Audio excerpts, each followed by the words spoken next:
Today I have the honor of interviewing Lil Dee. He is a dope MC that's been rhyming for years. He first started rapping when he was 12 years old, and he's never stopped. He's been on major platforms like Radio City Music Hall, The Lyricist Lounge Show. He's dropped single after single. He recently dropped a song called Drill 'Em, which is dope, and we're gonna bring him on. Yo, Yo! what's up, man? How's it going? Good. Thank you so much. Thank you for joining the show. Man, you are amazing. Like, when you accepted the offer, I was psyched. I was like, word? Okay, let's do this.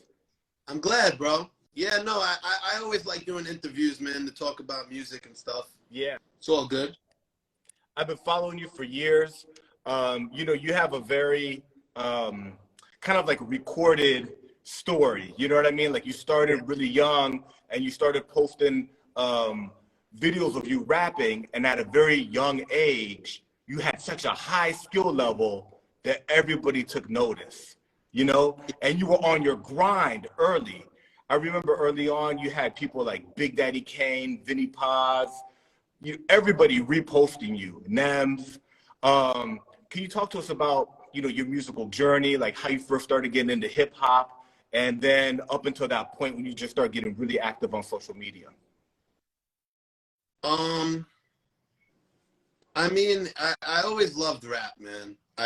From the very beginning of my life, it was a big part of my life. I used to drive around in the car with my dad, always playing rap music. Not only rap music, he would play all different types of music, but that was the one that I guess resonated the most with me so early on. So, when you love something so much, you always want to be a part of it in some way, shape, or form. So one day I was just bored, didn't have anything to do, very young, and I just started writing. Came out in the living room, showed my pops. He was like, "Yo, come with another one, come with another one." And I kept pushing those boundaries. I kept doing it, and eventually, like, it got, in my eyes, so good that I wanted to start putting it out different places. I wanted to start having more people see it. So I made a YouTube account. I made the Instagram account that you all know me from right now, and a Facebook account. And I kind of just started posting videos every week. And I joined this platform called Cypher Circuit, where it's not around anymore. But if you know, you know. It was like they would upload a beat every week. All rappers would upload their verses. The top 10 would get picked, to get played on the podcast. They would do ciphers, and that really taught my consistency. So when that ended, I continued uploading videos week after week, and that's when I got the attention of Michael Rappaport. And he put me on his page, and then after that, Vinnie Paz that same day, and Lord Finesse. And after all that, World Star here, Tracks NYC there, Talib Kweli, Big Daddy Kane, Redman, everybody, man. People started tuning in all over, and it's really been a dream come true. And as much as there are ups and downs about this whole social media thing and this digital age when it comes to the authenticity of music, I definitely owe it all to the powers of social media. Yeah. I know that, there's like two phenomenons happening. One is that at a young age, you were, so passionate and at such a high skill level, right? So then social media itself kind of takes over, and you went viral. You actually went viral. The other thing is you just are dope. You know what I'm saying? Like, you're that good, and then now you're a bit older, right? So like, you're at a college age, and you're at an age now where you're an adult, and you're up there dropping bangers. Your new song, Drill 'Em, is fire. I've been bumping it. Yeah, I've been bumping it. Can you talk to us about that new single? That's not even it's my song, but it's with my man Get Money Dro for his upcoming album. That's my man. I met him when I was recording the Punchline Academy, the first round that kicked it all off. So I met him and a bunch of other dope dudes that day, and we've had a friendship ever since, always showing love to each other. So, about a year ago, he sent me that track, and it was dope, and it was definitely my vibe. So I put that verse down, and he sent me his back, and it's been dope. A lot of people liking it. I think it's definitely a different vibe. Yeah. And we did it. If with that, it's kind of just like making music with my homie. You know what I mean? That's my bro. Shout out to Get Money Dro. Everybody go check him out. And yeah, it's just like making music with my boy. You know, it was dope. That's dope. Shout out to him. That's a fire track. And you man, you went off on it. Like you always do. Yeah, you talked about the Punchline Academy. You were on #1, and then they recently had another one that's up on Spotify, which is like number 23 or something like that. Yeah. Right. So you still work with them. How cool is that? You know, to work with them and to be connected to other artists, kind of pursuing it, and they're hungry. Yeah, that's my man. That's my man, Infamous Amadeus. He's on Shade 45. He's a dope DJ, he's a dope producer, and he's a dope rapper. He's a triple threat. He's killer at anything he does, and we have a good relationship. So the Punchline Academy, that's all him.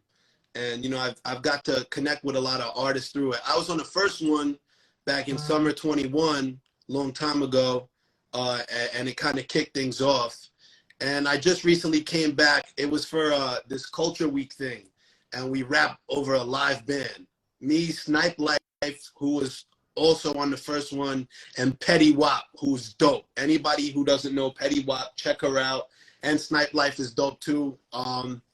It really is just some real hip hop shit every time they do a Punchline Academy, and it's good to network with other artists when I do it, and it's also always good to, you know, keep that pen sharp and keep those freestyle game, you know, sharp and good.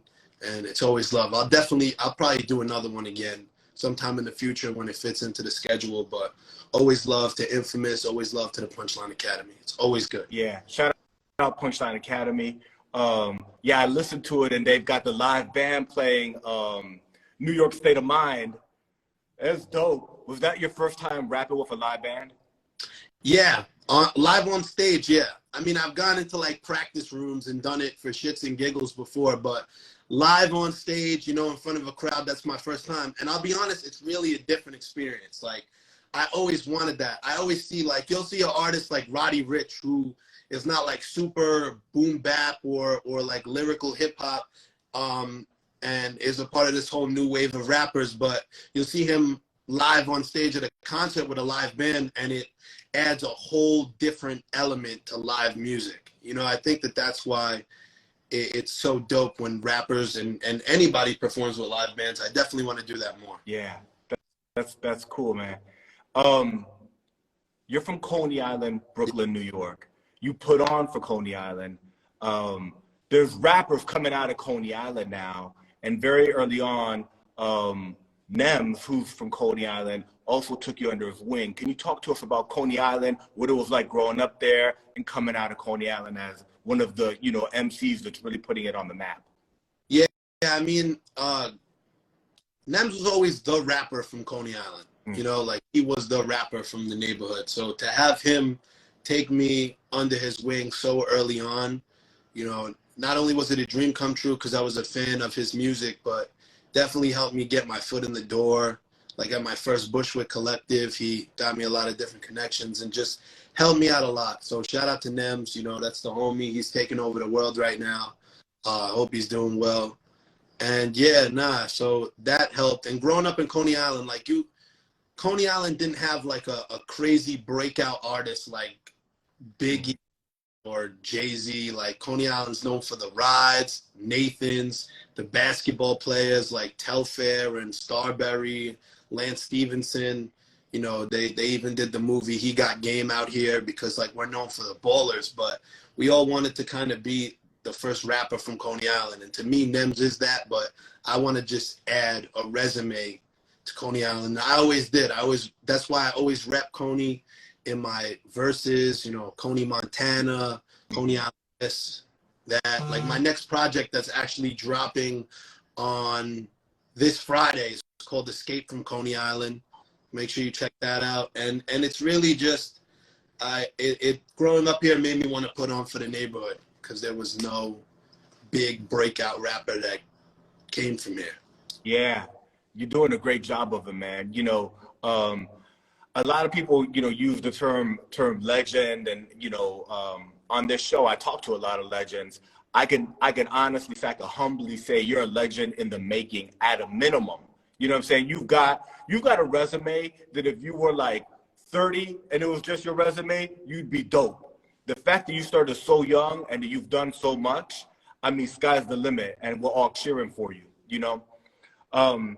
Your first EP is called Another Day on the Island. Again, putting on for Coney Island. You got a cool track on that joint that's at the end. It's called CI Killer, Coney Island Killer, right? Yeah. And at the beginning of it, you got a sample from Warriors. Yeah. So what can because I'm not from Coney Island, but that's such a classic movie. And New York is so cool. I'm from DC originally. And it's, what was it like growing up in a place where that's so iconic and then, makes you want to put on for it and make your neighborhood proud?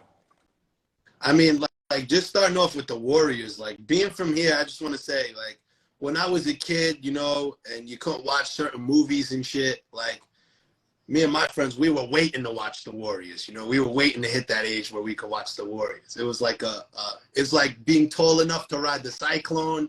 Yeah. That's a stamp on growing up. Being able to watch the Warriors, that's a stamp. That'll always be one of my favorite movies. And not only because it's a great movie, but because I'm from here. I drive past the filming locations every day. Like it's a dope story. And to put that in my song, just reps for Coney Island even more. But I love the Warriors, and that's real Coney Island shit. And I love to be able to put on for my neighborhood and for Brooklyn and for Coney Island, for New York City. I want people to look at Coney Island now that we got Nems with his foot in the door in this game, like to build a resume of rappers from Coney Island. And another reason why people know what Coney Island is, and another reason why people look at Brooklyn and New York and East Coast hip hop and say, like, this is where it's at. Yeah. So that's what it's like putting on for the neighborhood. But it's always love, and the Warriors is just my favorite shit. Yeah. So the new project, I wanna share as much as you can, right? It's called Escape from Coney Island. Is that a playoff of Escape from New York? Yeah, kind of. I was trying to do the cover photo like that. Yeah. But it didn't look so great, so I just kept it simple. Yeah. Like a train leaving. Yeah. And it has like the D train, because the D train stops at Coney Island, but it has my logo, like the LD logo. Oh, that's dope. So it's dope. It's gonna be cool. But I mean, this project is different. I will say it's different. Another Day on the Island, I was kind of just getting my foot in the door. Marco Polo and the drum majors like blessed me up with some dope beats and allowed me to kind of get my foot in the door with that. They Call Me Danny James was me showing people that aside from boom bap music, I can make, trap records and hits and be in with today's time, kind of showing people that you can't put me in the box. But Escape from Coney Island is going to be me showing my life experience. It's the first project, aside from my song ADHD, that I talk about my struggles in my life, the depression I've been through, anxiety, experiencing loss, experiencing death, a lot of things. I'll let the music really speak for itself. But throughout my career, I've always stayed with the dope bars and the punchlines. And a lot of people feel like because I did that, I never had much life experience to talk about, but it was actually the opposite. I was just never ready to let it out. I wrote many raps, because rap started as like a therapy session for me when I was younger, but I wrote many raps that were very deep to me that never came out because I wasn't ready. Now I'm finally ready, and before I start taking over and before I start dropping these hits, like, I need to get these 4 songs out so everybody knows where I came from before they watch the journey of where I'm going. So Escape from Coney Island, it's emotional. I think a lot of people can relate. If you've ever had depression, if you've ever, had trouble finding who you really are, suicidal thoughts, anything like that, I cover a lot of ground with these 4 songs, and I think that anybody who can relate will. So tune in. It's coming out on Friday, May 12th. It's going to be dope. Okay, so on Friday, May 12th, it's going to drop on all the digital streaming platforms? Yeah, this Friday. So When you wake up on Friday, make sure you check it out. Go stream it. Go repost that joint. Support the young legend. I think the subject matter. Go pre-order right now. The pre-order is up. You can pre-order on iTunes. Trying to hit those iTunes charts like I always try and do. So go pre-order. Appreciate it. Yeah, absolutely. I think that subject is very timely. You know, like it's the things related to emotions. It's the modern day issue. You know, people dealing with anxiety, depression. We all do, and it's the thing that nobody wants to talk about. So I commend you for, you know, taking your level of lyricism and actually crafting songs about that. On one of your tracks, you know, I was listening to your discography today, and you're like, there's so many songs that nobody are ever going to hear. You say that in one of your lyrics because you've got things that you've put out, you know, from your emotions into lyrics, and it takes a lot of courage to be vulnerable. But when you're vulnerable, it allows people to come in also, you know. So that's, you know, I'm hoping it's going to do big things for you. You know, I'm tripping. I'm blanking right now. Yeah. Yeah. I gotta go find it because I was listening to your discography, but I was like, oh man, that's because you say it in one of your lyrics, and you're like, Coney Montana. I said. Yeah, I think it was probably that one because it was recent.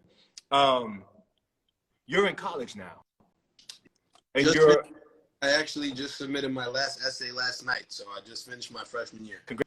Congratulations. Now you're going to basically like hip hop college. Yeah. That's so dope. Rock School at LIU. Yeah, and you're studying production? Yeah, music production. Yeah. How has that, because, you know, you're coming in already with a lot of experience. You're coming in with a serious buzz. You've been, you know, performing at Radio City Music Hall. You've been on Sirius 45, and now you're entering college. And now you're releasing your first project since you've been in college. Has it impacted your music? Has it impacted your musical, you know what I mean? Like how you're doing it now versus how you were doing it when you were, because you've been working with legends from the beginning. The college helped me so far in a lot of ways. I love music, any genre, any album, anything. I could probably tell you all about it, but the science behind making music, I knew nothing about. Didn't know how to play piano, didn't know shit about music theory, didn't have any sort of ear training or anything. On that side of things, you know, this year was kind of just laying down the basics. I started to learn how to play piano. I'm getting good at it. Like, it's going well. Learning music theory, I learned ear training and all kinds of stuff like that, and started to learn some producing things that have helped me get better. But like in the studio, I've been in the studio with my man Matt Echo lately. We've been making some craziness. Like all summer, you guys are gonna hear, I got singles on singles on singles lined up that are gonna be crazy. Me and him, I've been in the studio like every other week with this guy. We've been making a lot of good music. But shout out to him, go check him out. But like in the studio, when I'm trying to think of a melody, you know, when I'm trying to think of what works to the beat, I now know the science behind it. I now know what notes correspond to what key, and I can hear it by ear now, and it's amazing. Like, it's kind of like learning how to read. I said this to my professors, and they were like, yo, that's facts, because it's like learning how to read. It's like learning all kinds of different things that you never even thought about. Like, it's so much more complicated. Even singing just happy birthday to you is way more complicated than you would think, because it's in a certain key. There are certain notes, there are different names. It can be sung in different ways, and it's just wild. But it's definitely helped me a lot. I don't want to sound like such a music nerd, you know, now, but it really is. It changed my life, and I hope it continues to keep changing as I continue to keep learning. It's dope. Yeah. There's interesting artists like the Beastie Boys did it, Mac Miller. You know, when they reached a certain level where they were, you know, they made money and fame off of their craft, and then they took it to the next level, and it really like expanded their sound. So I think we're all, you know, your fans, we're all eager to see, you know, be on this journey with you and watch you evolve as a creative and as a musician and an MC. You've worked with some heavyweights. You're on the new G-Rap album. Yeah. How cool was that? How cool? Did you get like a phone call, like a message? How cool was it to like, can you talk to us about that experience? Domingo called me, who I still got to work with him, man. We were going to do some work a little earlier on, but it never panned out because I went a different direction with how I wanted, like, what type of beats I wanted to rap over that year. But he gave me a call. He was like, yo, we're working on a new G-Rap album. We want you to do a verse. They sent me Winning Hand. I heard his verse. I heard the vibe he was on. It's like G-Rap is one of the best rappers of all time. You ask anybody who really knows what they're talking about, and they'll tell you, like, Cool G-Rap is the best. Yeah. Like, he can be compared to anybody, and it's not outrageous to say. Like, I definitely grew up listening to him, grew up looking up to him, grew up loving his music. And to get that call meant a lot to me, so I really had to come with my all. Went to the studio, I wrote the verse, I did it as good as I can. You know, I definitely put a lot of time and effort into that. Did it in the studio and sent it back, and it came out. And it was definitely a big accomplishment for me. Yeah. And I'm happy it's out there, and it'll be out there forever, you know, and people will be able to look back in my career once I make it and be like, yo, this kid was 17 years old on the G-Rap album, you know? Yeah. You get your man on that track. You know, you knew you were going to be on there with one of the GOATs. Yeah. And you go all in on it. And it's called Winning Hand. Look it up. It's on the new G-Rap album featuring Lil Dee. You've worked with a lot of artists. We talked about you working with Marco Polo on your first EP. Shout out to Marco Polo. How did that come together with you? Because now you're more established now, right? But back then it was like that was like your first project. Yeah. How did you get that connect with Marco Polo? Michael Rappaport. Yeah. He did everything for me, man. I love that guy. That's my man. Like, I'll always have love and respect for him. Like, everything that happened, the trail was blazed by him. Yeah. When he put me on his page, and for him, you know, he's a big deal, and he's got a lot of things going on, and for him it's nothing to just like put something on his page. But like for me, I was in the lunchroom in the cafeteria, like in the 8th grade. Like that was my whole life, and you know, that's why, if anybody doesn't know, that's why I always have love and gratitude and respect to Michael Rappaport. He's always gonna be loved and respected and in my good graces, and that's my man. But Marco Polo hit me after that post went up, and he was like, yo, let's do some work. Sent me a couple beats. The song that became Old School, which was like the hit out of all of those songs, was actually the first beat he sent me. So I wrote the rap in the car on the way back home from school. Wow. Like 8th grade. And I went to his house and his home studio, and we banged that out, and we kept doing him. And he hooked me up with his man Shiloh and his man DJ Skiz. Shout out to them. And Skiz produced Take a Look. Shiloh produced 2 records on that joint. And it came together pretty good. It was dope. So that was good. But, you know, nowadays, I'm working with all kinds of people that I used to look up to that are like, it's crazy to me. Like, I can call them friends or acquaintances now, and people that I work with. Like, I just did a track with, you know, Ill Bill. I just sent my verse in. I just sent my verse to RJ Payne, which is, he's like my favorite. Like, he's one of my favorites. Out of all of the rappers that like I'm now like cool with and that I know personally, yeah, like he's up there if he's not my favorite, but he's probably my favorite. Like I love him and what he does. But got that. I got a song with Drez from Black Sheep that's produced by Jay Dilla on a never before heard Jay Dilla beat. I got a verse on the next Diamond D album with Mickey Fax on the same song. I got a song with Razzcast that's coming. It's a lot of different. I'm trying to think of anybody that slipped my mind. I don't know if anything slipped my mind, but I got a lot of stuff coming, man, and I'm definitely excited for everybody to hear it. And then I'm also just working on my own music. You know, I'm just working on my own thing. Me and my man Echo have been working on a lot of stuff, and it's coming to fruition. Everything that I always wanted. So just keeping my foot on their necks and applying that pressure.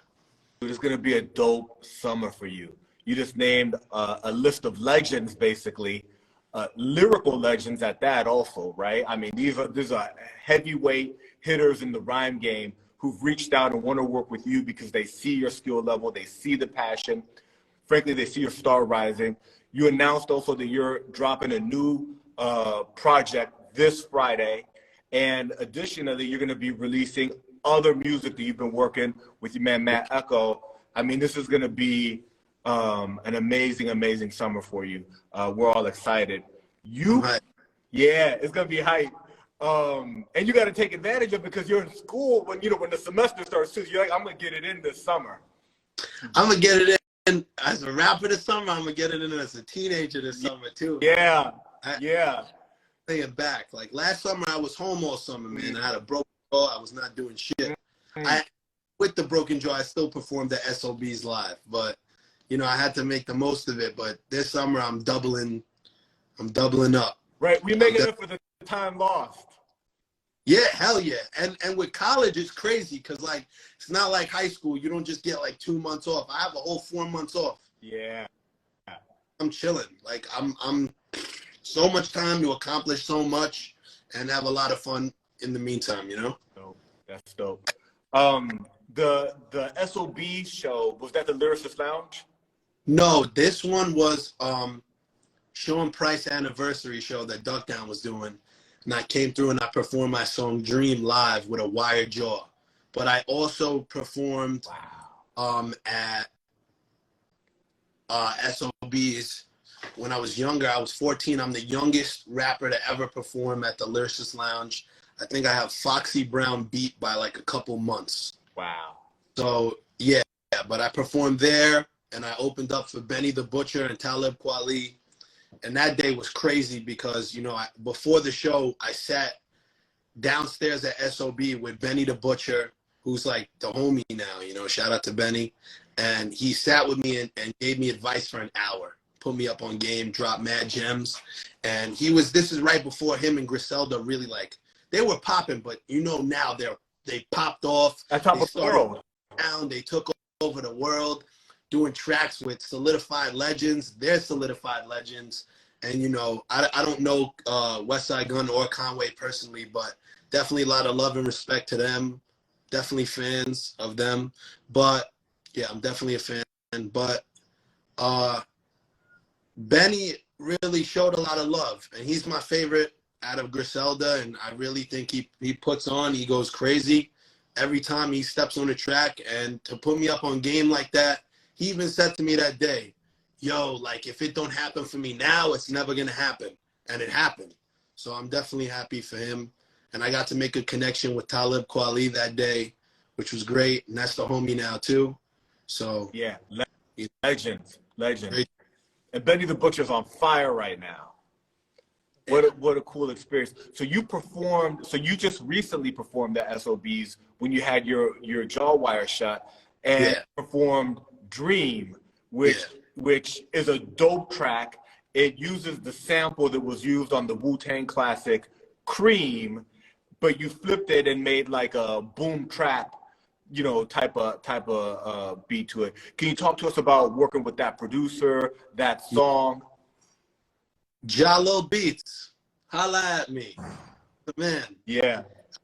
That was crazy for me too, because the first beat I ever rapped over was a DMX beat.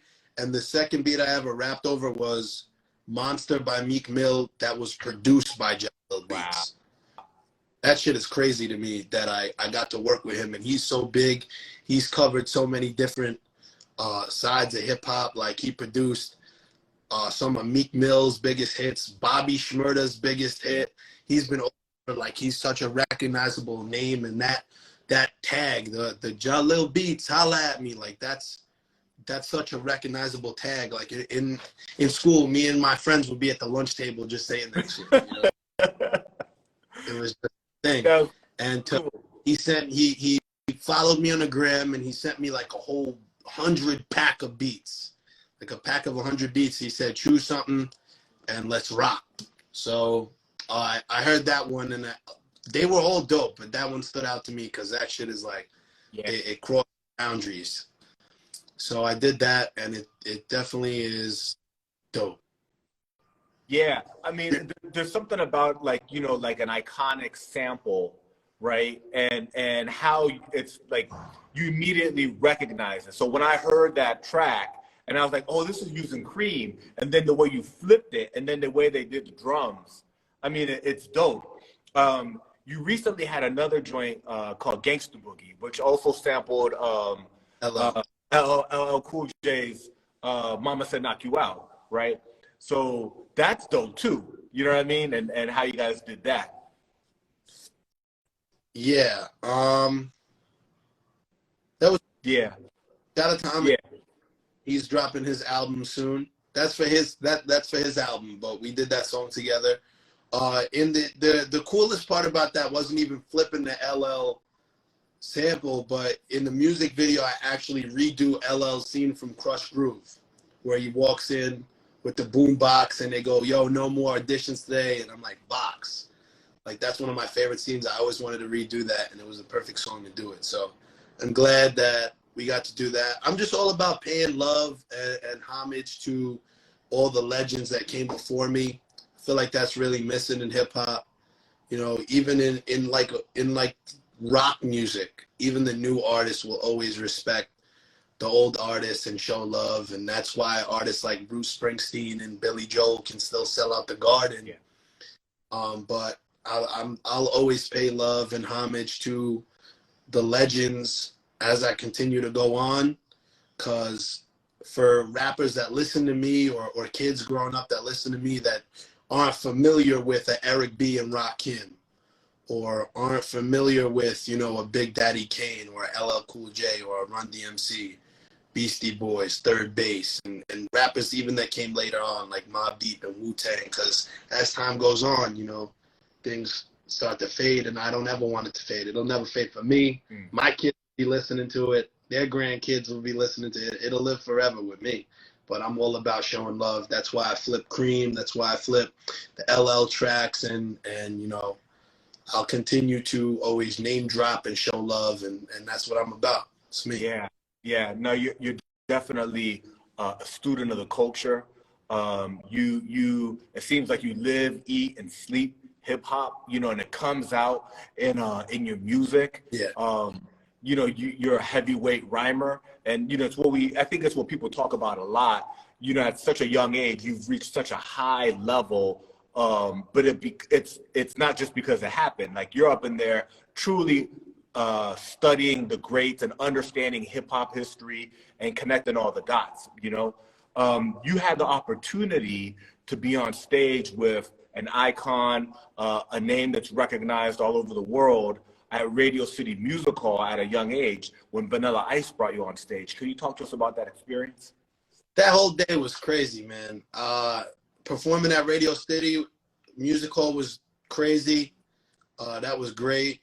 Performing with Vanilla Ice was dope. And a lot of people don't know how much he really like loves and eats, sleeps, and breathes hip hop too. Like, that whole, he brought me out to freestyle, and he was freestyling off the top of his head. That whole thing, if you go on YouTube and watch that video, like, he did that with a live band, and he was talking to me about how much he loves hip hop, and I think he definitely deserves some credit for that. He loves it, and to make a relationship with him was great. I got to meet Slick Rick that day in Chubb Rock, and I got to rap for Biz Markie in his dressing room, which was amazing. He gave me all kinds of advice. You know, God rest his soul. That's a legend forever. But that day was a great day. Definitely big moment. One of my favorite moments that I've ever experienced in my career and in my life. Yeah, yeah, an amazing moment. And, you know, the fact that on top of getting in front of all those people, being at a venue like Radio City Music Hall, being called on stage by Vanilla Ice, doing your thing, because when you got the mic, I mean, you like gave the crowd, you know, you're a very high level of freestyle. You got to meet all those other legends, like, you know, that were there, which was really cool. You started, I think, getting famous at first off of your freestyles. And then later people started realizing your pen game was dope. Are you, cause, you know, as you start recording and formulating albums, it changes a little bit from freestyle. Do you still freestyle a lot? Are you focused more on developing songs and records? How's that process going for you? I'm definitely focused more on developing songs and records because I feel like even though it keeps my pen sharp and people love it, I feel like it does me a little bit of a disservice to only limit myself to putting freestyles on Instagram because I'm so much more than that. Like, I'm an artist. I'm not just a rapper that freestyles for the gram. Like, I'm an artist that makes, in my opinion and in a lot of other people's opinion, really great music. And for so many people that follow me, they don't even know that I have music out. Like, for anybody watching this who does not know, I have, well, on Friday it'll be 3 EPs. I have a lot of singles out. I'm going to continue to drop more and more singles, but like, I make music and the music is dope. And, you know, I'll always freestyle. I always drop freestyles for the gram and do freestyles on the radio and for different platforms. But I really am going to start focusing more. I already have. If you go on my page, you can tell that, you know, I've kind of kicked into a different gear and been more focused towards the music. And I'm going to focus more on, you know, making songs, releasing songs, doing features, doing a lot more music videos. And, you know, either way, I'm going to be consistent and I'll drop a freestyle, you know, here and there. I got a lot of free time, as we said, throughout the summer to do it. I definitely will do it, but I don't want to just completely limit myself to doing that because, you know, I'm not that kid anymore that is only going to be freestyling. Like, as I said, I have this life experience and, you know, I've grown up and I have a lot to say and I want to say it through my music. So, yeah, for folks that, if you haven't checked them out, you know, on the digital streaming platforms, go to Spotify or Apple Music, put in Lil Dee, D-E-E. And what's cool about the digital streaming platforms is you're going to, you know, discover his singles and his EPs, but you're also going to see collaborations that he's done that maybe you don't know about. Like the song you just did with Cool G Rap and things you've done with Nems and so much music that you've actually done that's in there, which is really, really dope. You're frequently on Shady 45. You're on there dropping verses, freestyling, releasing new music. Can you talk to us about those relationships and that experience? Yeah, Static Selector brought me up when I was like 12, 13 years old. He had me up there. So that was crazy. That's when I started. And then he brought me back. So I did another one of those when I was 14. I went on a Lord Sears show when I was 15, right before COVID hit. And then COVID came and Shade 45 was shut down for a little while. But my man DJ Riz and DJ Eclipse brought me back up for the Rappers Out of Control show. And I just dropped a dope freestyle. You can check that out on my YouTube channel and their YouTube channel. It's out. I was up there. I love going up there, man. Like, I used to watch videos of rappers doing Sway in the Morning, which is something I still really want to do. I don't have that connect yet. I definitely would love to. But just to be in that room that so many legends have sat in that same chair that I'm sitting in and rapped on the same mic for the same people, it really is great. And I never take it for granted, even though like the different DJs are like, yo, anytime you want to come up, come through. But I always make sure I come with my A game up there, and I will continue to. Much love to Shade 45 and Sirius XM and all of that. I definitely want, a dream of mine would be to rock on Hot 97 as well, you know, for the Funk Flex freestyle. That's going to take time, but that's something I want to do. I want to go on Power 105.1 and freestyle and do On the Radar Radio with Gabe P. There's a lot of stuff that I want to do and a lot of different freestyle platforms I haven't touched yet. Still Sway in the Morning, like things like that. But these are the dreams. These are the plans. And hopefully within like these next few years, I could get that under the belt. But Shade 45 is love. Shout out to Static. Shout out to Lord Sear and the infamous Amadeus. Shout out to Rappers Out of Control, DJ Riz and DJ Clips for always putting on not only just me, but a lot of great hip hop artists that are still putting on for the culture. Yeah. Yeah, I love that. And you're manifesting, that can happen this summer if the right person hears and you get the right connect. So that's awesome. Yeah. You just talked about a lot of shows you would love to be on and people that's like, hey, hit me up on the DM.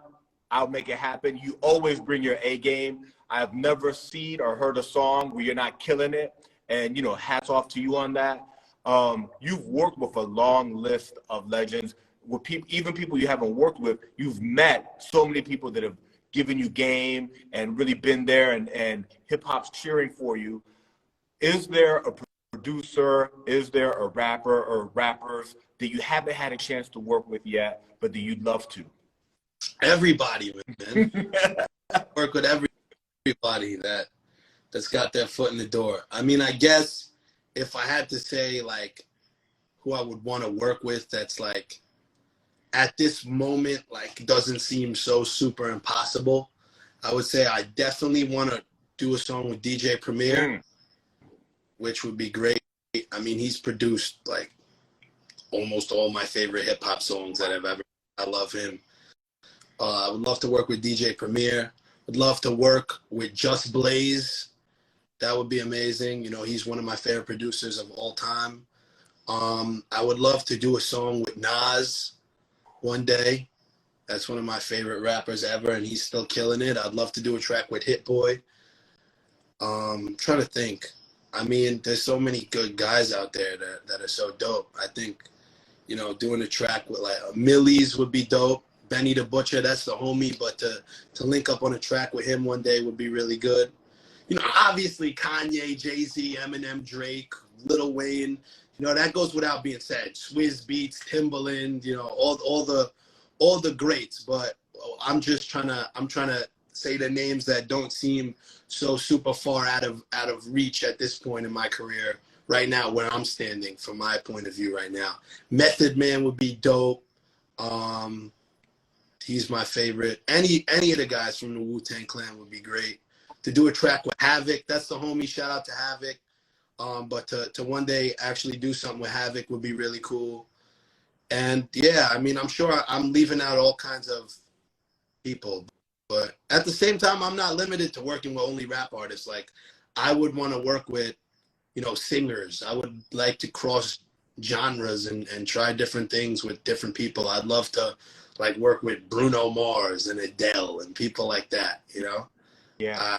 I would love to jump on, like, one of Travis Barker's next projects with some upcoming rock artist or something like that.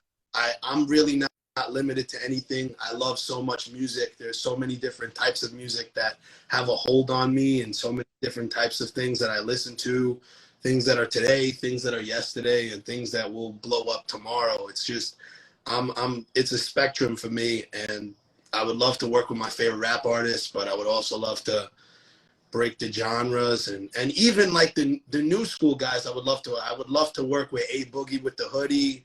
I would love to jump on a track with, Polo G or Little TJ.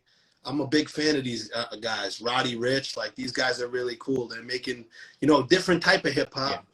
But I mean, I think it would be cool to see what I can make with them. And these are all people that, I listen to. Yeah. It would be really cool. But anybody, honestly, who has their foot in the door and is doing their thing, and, people are starting to show them love in any industry that wants to make a track, hit me up. Yeah. I'm just open to making anything. Yeah. That sounds. I love that, man. That's good. And you put it out there really clear. You're like, look, I grew up listening to these legends. I would love to work with these people, but I'm not limited to any genre. Like, if you're a dope singer, if you're a dope producer, I'll work with you. And then for the new school cats, that are coming out with a different sound, like, if you want lyrics, you know who to come to. So you put it out there. That's really dope. And is one of the best ways for people to hit you up is right here through the gram. Yeah. Yeah. Instagram, definitely. I always check my DMs. You know, definitely hit me up on the gram. Yeah. Oh yeah, work with RA, the Rugged Man would Oh. be dope too. I just performed with RA and Onyx the other day, but like, and these are the homies, you know. But working with them would be cool. I definitely think it could definitely happen at some point in time in my life. But that would be cool. I mean, I got love for anybody out there that's doing their thing. Yeah. That's good that you mentioned that. Are there any shows coming in the near future that you'd like to plug? I got the Bushwick Collective. That's like the show I do every year. A lot of people, that's the first place that they saw me.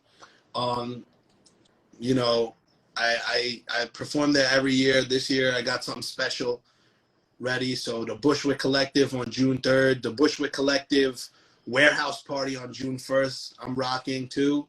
That's gonna be dope. And I'm also performing at DMC's Walk This Way charity event that he's doing with his charity, the Felix organization that I help and that I'm a part of.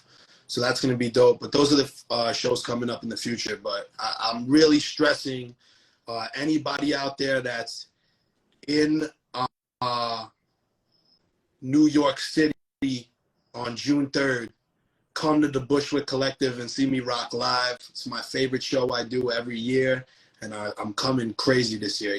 I don't think people know what they're in for. And at the Bushwood Collective, I mean, they're gonna see you, do it like you've never done it before. But it's like a long list of, it's like a lot of talent that's gonna be there. A lot of other MCs. Always, I always got dope people coming, always. And I always look forward to seeing who's coming through. I don't even know who's coming through this year, but it's gonna be dope. Yeah. I promise you, I'm gonna be there and I'm gonna rock and I'm gonna give you guys the best show that you could ever possibly see from me. So come through June 3rd, the Bushwick Collective. I'm gonna be out there. Yeah. You're such a student of the culture. You have so much knowledge. And, for other young cats, they don't necessarily have that knowledge. You got to dig, or you got to have a mentor or somebody put you on game. Do you have some movies? Do you have some albums that maybe people should know about that helped you learn about an era that you didn't grow up in that era, but it's so rich on what hip hop actually is? My dad, man, it was my dad. My dad showed me everything from day one. It was always him.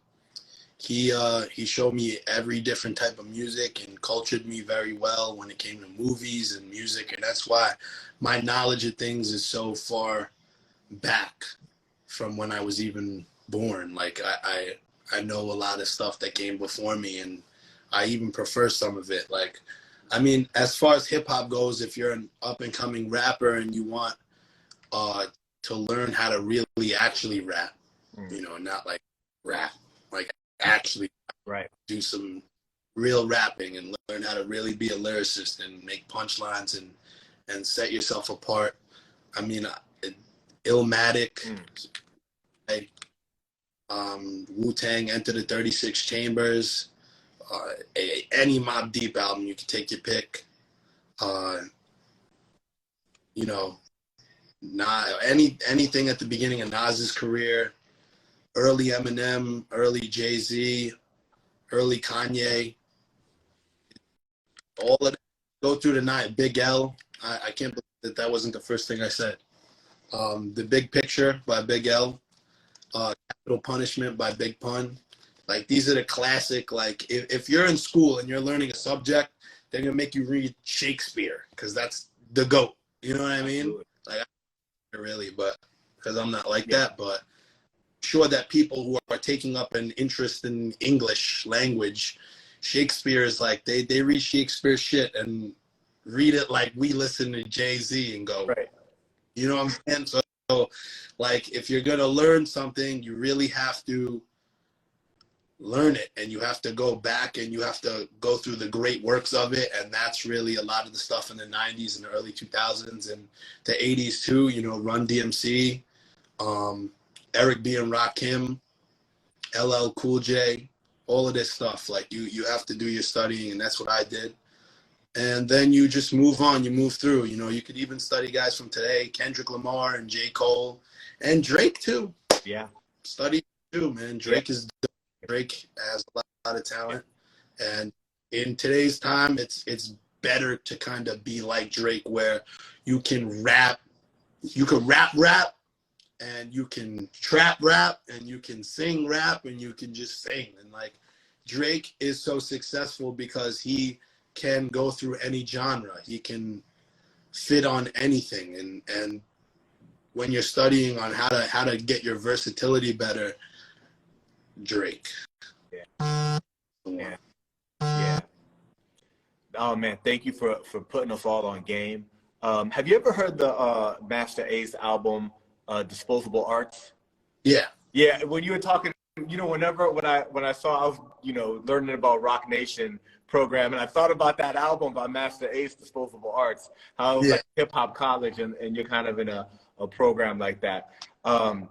Lil Dee, the fact that you gave us so much knowledge of what you got coming. You have an EP dropping this Friday.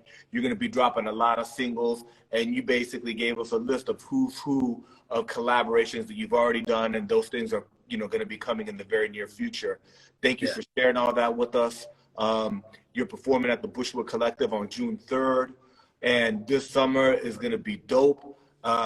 You know, we're all cheering for you, and I hope to be able to run it back sometime with you. No doubt, bro. Appreciate you, bro. Sounds good. Yeah. Thank you so much. Appreciate you, man. I'll catch you guys later. Peace.